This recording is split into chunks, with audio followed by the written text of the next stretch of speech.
My voice sounds horrible. Hey everybody, Luxinda here. Welcome back to the Lou. Here's what we're going to be doing today. We are going to be doing a little bit more foiling. This is transfer foil I get from Artistic Painting Studios. This is from the February Artistic Painting Studios Foil Club collection. There is a link to everything below. I think a discount code or two. Check it all out if you're interested. Instead of doing foiling the way I have been doing it recently using black laser toner, we are going to do something I saw Simon Hurley do in a video that blew my mind, and it is going to be featuring Lunar Paste as our adhesive, which I thought was a really neat idea and not one I'd thought of. So I was intrigued. I have one of his background stamp sets. This is called Sea Bubbles, I believe. Yes, Sea Bubbles background. It is a silicone rubber stamp, and what we're going to do is I'm going to take one of his stamping sponges. These are moldable when you heat them up. We are going to heat it, press it on here to get the imprint, and that way when we use this, we will be using the reverse of this. So, let's just get to it. We're going to do the sponge stamp transfer here. I'm going to have to turn on my embossing heat gun for, it's about 10 seconds all over the sponge to soften it up, and then we'll press it on here and get the indent.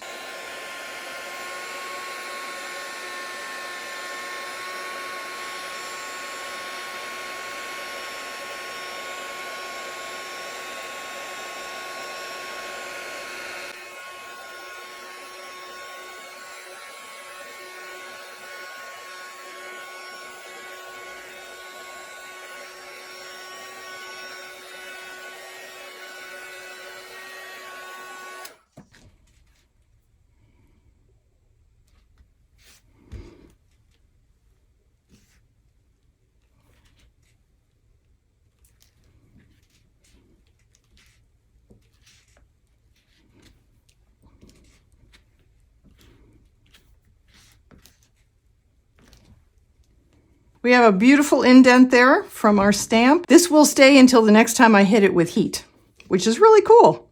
And when you hit it with heat again, this goes away and you can reuse it basically indefinitely, is my understanding. Okay, I have this little dabbing tool that is, according to the package, meant for alcohol ink application, but you can use it for other things. In this case, we're going to be using it for Lunar Paste. You just need a dabber that will fit into the jar. And we want to paste this up. We want to get a good amount of paste on here because you're going to stamp it off of here onto a piece of cardstock, and you don't want it so faint on here that it won't transfer, You also don't want so much it gets gloppy.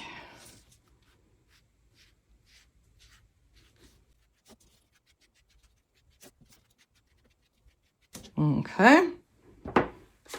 Get our piece of cardstock here and see if I can get this relatively centered.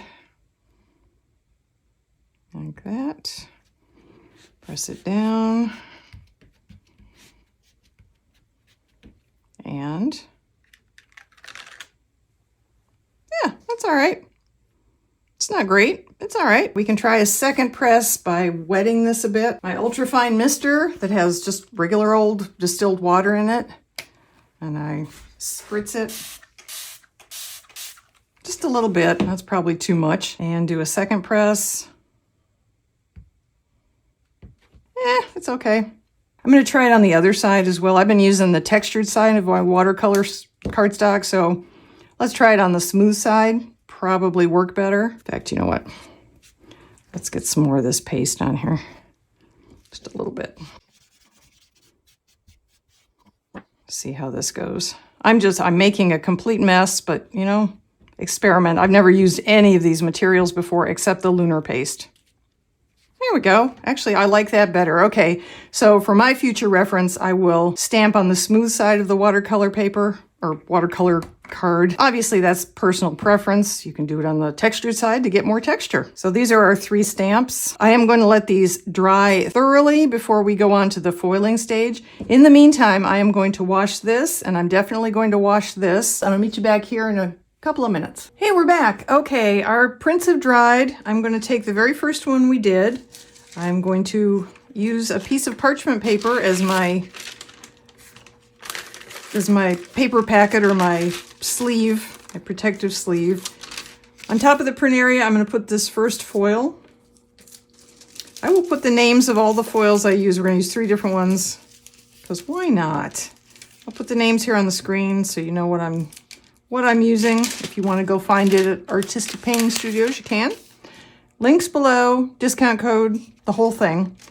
And we're going to feed the folded side into the machine like this. It is on pressure and heat setting number 3, and I've done that because this is what Simon Hurley did in his video, and I want to see if I can get the same results he did.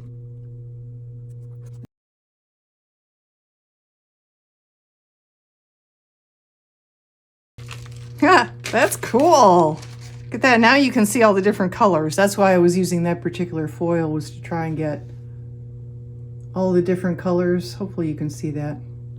Got some pink on pink, but we got red, we got purple, green, blue, gold. And that's really pretty. Plus you've got the pink underneath from the paste itself. Really nice. That's what I was hoping for. Okay.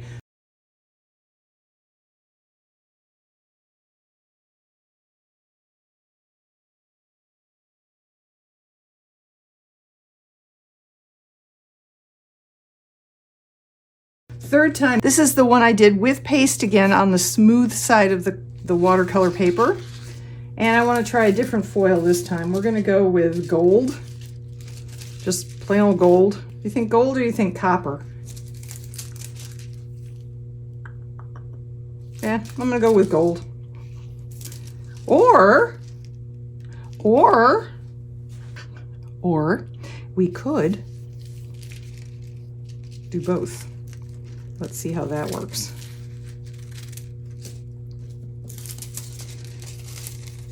Any extra pieces of foil I have go in an extra piece collection envelope where I use them on all sorts of other projects, so nothing goes to waste. Okay, so I have this. I have this.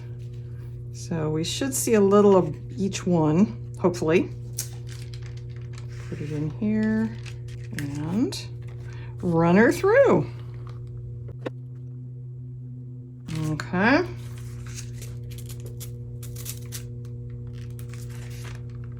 No, not too much of the copper. Got a little bit. I said this was a paste one, but honestly, this was the third one we'd done. So I had added more paste, but there was also some water from when I spritzed the stamp. Yeah, you can't really tell the difference between the copper and the gold areas. I mean, you sort of can. I sort of can. You probably can on camera. It's just a very, very little bit lighter up here and a little bit darker. Mostly it's just a shimmer, just a metallic shimmer, which is beautiful. I'm not knocking it. I think it's gorgeous. I love it. So this is a lot of fun. All right, so here's our first one. The first one we stamped. This was just paste. This was the second one where I'd spritzed some water on, and the water took away the adhesive ability pretty much altogether. There's some, but it's very slight in areas in the middle here. And then this is the third one where I'd introduced more paste back onto the stamp, but at the same time, clearly not as much paste as the first one. Hopefully I'm saying this well enough that you understand what I'm saying. You watched me do it. So completely paste, spritz with water, a little more paste added in. I do absolutely think these are gorgeous. So what can you do with these? Well, you can trim them down a little, give it a nicer, narrower border, and then put a saying here in the middle, the front of a greeting card. You trim it down and then you paste it on a bigger folded card. I'm really happy with how this worked. I will be playing with it some more. If there's something you'd like to see me try, I have cartoony stamps. I have these gorgeous Zuri stamps. I could use these. I could use the top part of the owl, make an imprint there with the owl, the top of the owl, something like that. So let me know what you'd like me to try. Stay safe, everyone. I will see you in the next video.